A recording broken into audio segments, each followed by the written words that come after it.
All right, and the third piece I want, actually, you're going to still practice number 177, the theme from Beethoven. I'm not going to replay those. You can look at last week's assignment. I hope you enjoyed, if you got the chance to play along. If not, that's why I included it again this week. And also I included one for the bass players. So we're going to work on number 109, page 21. 109, page 21. Bottom bass boogie.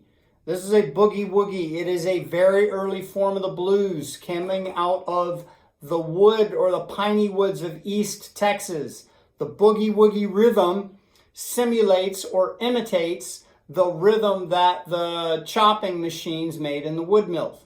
So people would go out on Friday nights, Saturday nights to have a good time, and they would listen to boogie woogie blues. The B line is a typical boogie woogie bass line. The one way you can tell it's a typical bass line is it's constantly moving. It's all quarter notes and it doesn't stop.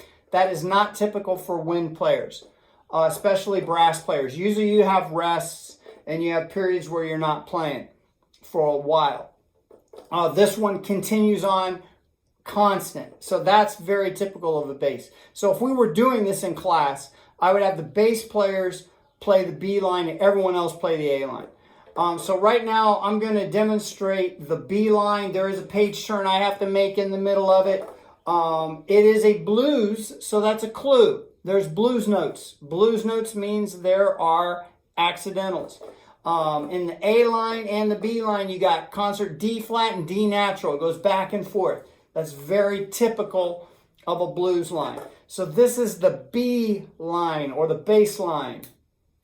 1, 2, and 1, 2, 3.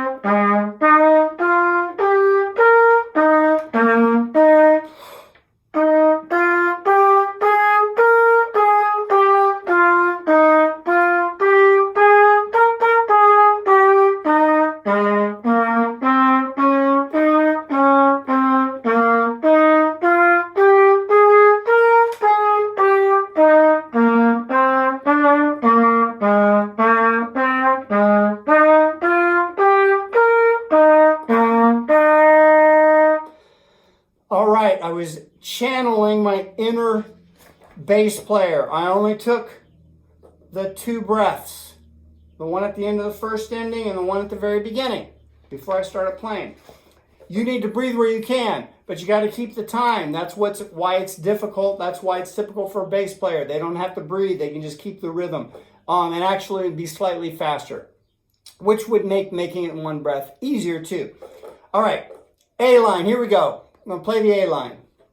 1, 2, and 1, 2, 3.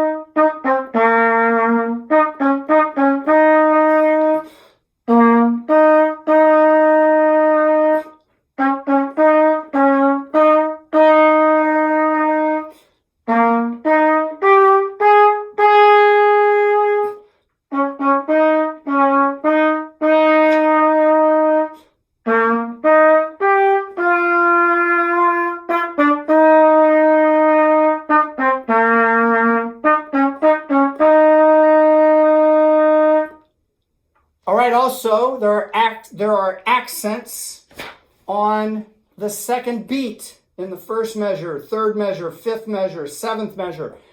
In blues and in jazz, beats 2 and 4 are more important. They're more interesting because they're off what we normally would march to or walk to. Usually we walk in at 1, 3, left, left, left, right, left. That's very typical of marching band. So 1, 2, 4, ta, ta. And if you saw or if you could hear the set player, they have accents on beat 2 and 4 on the snare drum. Ba, ba, ba. And that creates the rhythm and makes it interesting. So that's bottom bass boogie. And just learn both parts. I'm hoping to do this as a duet in class.